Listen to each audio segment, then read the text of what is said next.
So the last session today is a panel debate to reflect a bit on what we've heard today and ask their panelists for their thoughts on what Wales should do to tackle the housing emergency. And so with us this afternoon, we have Mabon Gwynfor, who's the member of the Senedd for Gwynfor and Meirionydd, and the Plaid Cymru shadow spokesman for housing and planning. And we also have on the panel Janet Finch-Saunders, who is a Conservative shadow for housing at the Senedd. So we have those two with us today. We were hoping for a representative from Labour, but there was nobody available to take part, sadly. But we do have the Minister speaking tomorrow, so we'll hear from the government then. Urge you, please get your questions ready via the Q&A for the panelists. We had a good number of questions coming in before. I know it's always slightly odd of, am I going to say something wrong or anything else? But please get your questions in as you can. So I'm going to ask for some thoughts and reactions, reflections from our two panelists. So I'm going to start with Mabon. Over to you. Hi, Shane. How are you? And I hope everybody's well. It's been a really interesting discussion so far. You know, listening to Beth and George there, I found myself in agreement with pretty much everything they were saying. You know, the question posed initially when I agreed to participate, and really excited to participate in this panel discussion. The question posed was, what should be the priorities of the Senedd, you know, in this term? Thinking specifically about housing. Well, I think one of the priorities for the Senedd is housing. That's why I put forward a debate in the Senedd a couple of weeks ago, and the debate was basically saying that there's a housing crisis, and the government agreed. We had a discussion around that, and my element and my contribution was largely around the second homes crisis facing the communities that I represent in Gwynfor and Meirionydd. So if you think about the cause célèbre of the second homes crisis, which is Abersoch or Aberdyfi, but other communities as well, Llanfestiniog, Llanbedr and Cricieth. So I was discussing that, but the point I was trying to make was that this is just a symptom of a wider and a deeper housing problem that we have in Wales, and that is affordability of housing. The fact that people across Wales, wherever you live in Wales, can't afford to get on the housing ladder. Not only that, not only can people not afford to buy a house, but they can't afford to rent houses. So, you know, housing is one of the key issues that's facing our Senedd this year. And more than just thinking about the details of what needs to be done and the tinkering around the edges, I think first and foremost, we need to recognise, as George and Beth said, why have we got a housing crisis? What is the fundamental issues that's driving the crisis facing our communities? And I think we need to have a serious look at ourselves and a culture change. And that needs to happen pretty fast, because we need to accept that the housing crisis is a result of this unhealthy relationship that we have with property. The fact that now we view housing and property as an investment or as a luxury other that we can enjoy occasionally because some people can afford to buy a second house or whatever. And that unhealthy relationship is driving prices up, because we put so much value, financial, monetary value on land, and the fact that that land is locked in the hands of only a few people, and again, driving values up of property up, it means that the majority of people are priced out. So we need to look at our relationship with property, with our relationship with housing, and think again of how we do that. And one way of doing that is ensuring that we give local authorities, we give communities more rights over housing, more say over housing in their communities, and ensuring that we have enough money going in to develop housing so that local authorities can once again build council houses, so that we have affordable housing in our communities, owned by those communities, or at least by local authorities, and that they are answerable then for the stock of housing in their communities. That means that we have a greater stock of housing, but that stock of housing is responding to the need rather than the current situation, which is, as we heard earlier, local development plans basically asking for information, asking people to provide their input and opinions, and it's largely developers that provide that input. And we see developers mopping up large chunks of land and developing 4 or 5 executive bedroom houses rather than answering the need, which is 1-bedroom houses, bungalows for the elderly, and the actual need within our communities. So I think that's a broad look at what we need to consider during this synod, and then there are details within that. Okay, thank you, Mabon. I think Janice is having a couple of technical difficulties coming in, so I'm seeing messages coming up saying you need to push the big red button. So that's always slightly dangerous messages. Certainly with a politician on the screen, if you don't mind me saying. But perhaps if we can carry on, as the Land for the Many report talks very much of really radical reform. Do you think Wales is up for radical reform of that scale and nature? I think pretty much we are. We're amongst the poorest nations in Northern and Western Europe.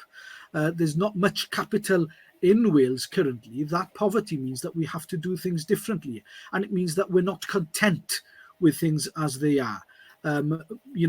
Which means, therefore, we have to respond to that poverty in a radical way. We have to think differently. So I think Wales is open to thinking radically about it and doing things differently. But unfortunately, we're limited in what we can do, because a lot of the things that we need to look at, they're linked to powers that are still retained in Westminster. So if you think about the fact that a lot of people can't get rental accommodation because they're on welfare benefits, because they're on universal credit. And we know that only a very small percentage of housing is made available for people on benefits, and that they are locked out of the vast majority of the housing market. Well, there's not much we can do about that until we devolve welfare to Wales, until we get the rights over that, until we control that and ensure that we provide enough money for people to live on, and ensure that people have the dignity in order to live happily here. So we need to look at what else we need devolved from Westminster. Clearly, being Plaid Cymru, you'll know that I'm for independence, and I think that's the best way in order for the people of Wales to have control over their own future and over housing and over the policies that control housing. But we need to see greater devolution of some of these powers initially, so that we can make that radical change needed in Wales. Okay, George has kindly come back to join us. Hi, George. And George, perhaps you will have heard what Mabon had to say, and particularly around additional devolved powers. Anything you would particularly comment on what Mabon has had to say, and lots of what you've talked about are planning related. Of course, planning is a devolved function in Wales, fortunately. Yes, well, it's so great to hear you tackling these issues head on, Mabon. And I have to say, in the UK now, it's very rare to hear such voices. So I'm just really delighted. Thank you for everything that you're doing. There's still a sense I get that, Wales is seen as a playground by Westminster. This is where, we can go and extract money, and we can enjoy ourselves, but without any recognition of the needs of the people of Wales. And I'm totally with you on Welsh independence, by the way. I think I can't understand why anyone will want to be shackled to Westminster at the moment, given what's being landed on the country. But it's it's so brilliant to hear you talking in these radical terms, with that big scope, that big perspective, which is what we so desperately need. To have a politician who actually gets it. Wow, that's a rare thing. And also, who's not afraid in the way that unfortunately Labour became afraid in Westminster. So, we presented this report to the Labour Party, and they had absolute kittens, even though we'd been so careful not to put anything in there which would be a real liability. But there's that lack of political courage, I think, is a real problem.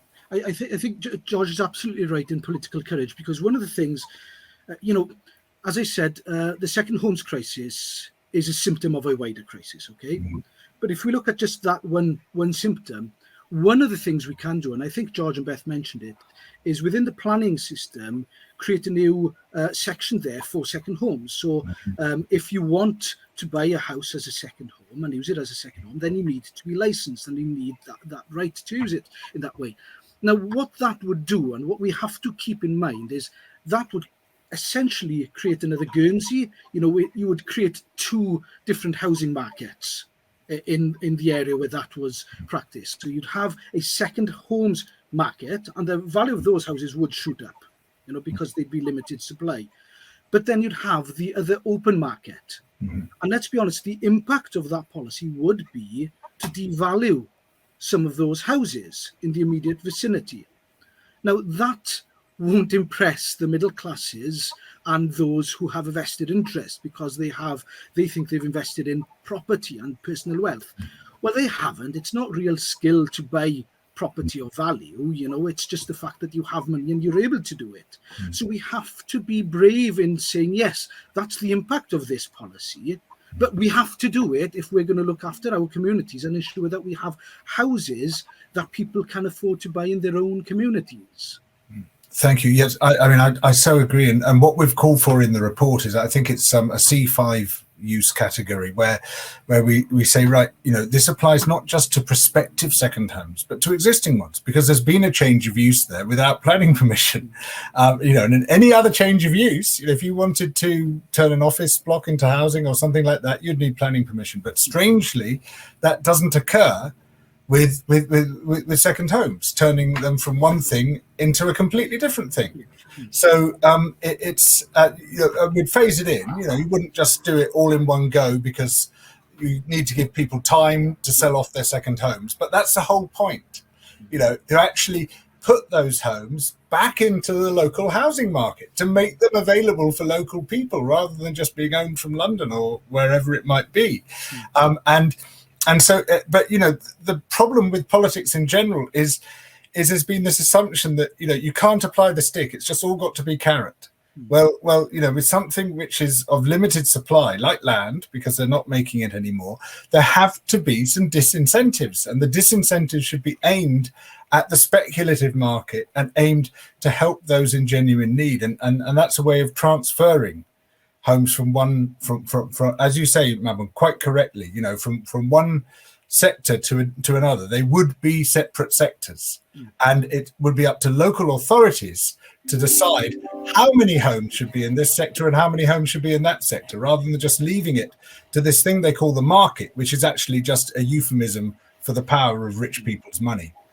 I've got a dash to pick up my daughter from school, but anyway, it's really brilliant to meet you all, and thanks for having me.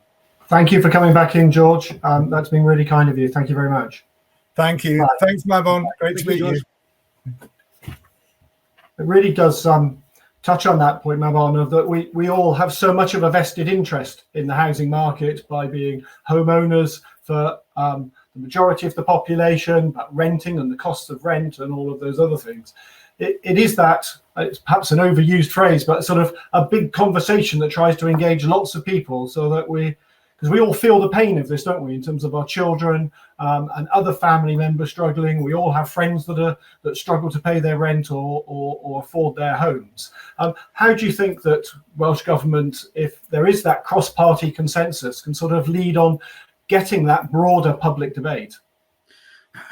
Well, so far we've seen the Welsh Government reluctant to take action for various reasons, probably because of strong lobbying from the vested interests, from those with money, from developers maybe.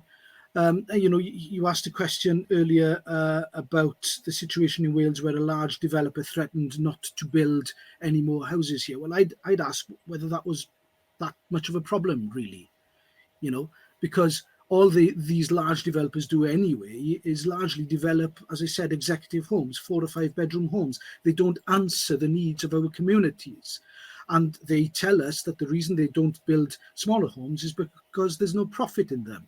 but it's those smaller homes we need. So it's time to just bite the bullet and say, right, okay, let's do this. Let's provide the money for local authorities to build council homes. Let's free up some of the public land that we have got under control of health boards, of local authorities and whatever, to develop affordable housing, social housing, and let's legislate to bring in rent controls so that we are certain that there are houses available in every community, affordable for everybody. And within this, taking that housing first approach so that there's enough housing stock there. And if someone does find themselves homeless, for instance, then there is a house within the community available for them, so that they have that family network that they might need, that network of friends, or maybe the children is in the local school, that network is provided for them, that safety net, that societal safety net is there for them. But we need the government to take those bold approaches in ensuring that can be developed. As one of the comments has come in the chat, particularly Mabon, I'm sure you will have a comment on it. It's more than just a housing issue, because it becomes around the culture within Wales, and particularly noted by the Welsh language, and the impact that some of these reforms potentially and how they might address that could have. Well, if you look at the constituency I represent, Gwynfor Meirionnydd has some of the largest numbers of Welsh speakers anywhere in the world. And so there is that other element which impacts on those communities. And if those communities are hollowed out, as we've seen in some cases, and people are pushed away from those communities, not only does it impact on the culture and the language of those immediate communities, but it also pushes the problem elsewhere as well, and creates problems for other communities. So it has a knock-on effect. So yeah, that issue is a symptom of a wider problem, but it has its own problems as well. Maybe the last one I can comment on, because it's come up in the chat, is and goes back to a little bit of the second homes, and not wanting to dwell on that unduly, but there is an economic impact around second homes and the tourists and the tourist industry, which a lot of coastal communities particularly rely on, and finding a balance between those two things, and in limiting potentially that second home or tour issues. Does that have an impact on employment and other opportunities within those areas? And what is that balance? What do you think about that? Yes, it would improve prospects in those communities by limiting the number of second homes. We have in some of these areas, if you look at Pembrokeshire, Ceredigion, Gwynfor Meirionnydd, Anglesey, we have the lowest wages in the whole of the United Kingdom. We're amongst the poorest areas in Western and Northern Europe as it is. You can't get much poorer than a community that's empty for 80% of the year. So, it's not working for our communities now. It's not working for working people. It's not working for people who are trying to find work at the moment. That's why we need to ensure that we have a cap on those second homes. But it would also benefit the tourist economy and the tourism industry, because people who want to visit those communities would then go into legitimate hotels or legitimate Airbnbs, businesses, legitimate B&Bs, and then put that money into the economy. Good point, Mabon. Thank you. Thank you very much. We are pretty well at our time, so I'm going to bring it to a close there if I can. Thank you very much for coming today and your comments. I'm sorry it wasn't quite the panel that we anticipated. It's inevitable that technical issues were always going to thwart one of our speakers, as I'm sure it has been for our delegates. And it was very useful that George was able to step back in. So thank you very much for your time today. It's been really good to hear from you, and a pleasure meeting you. Thank you, Shane. Thanks for the invitation, and good luck with the rest of it. Yeah, thank you.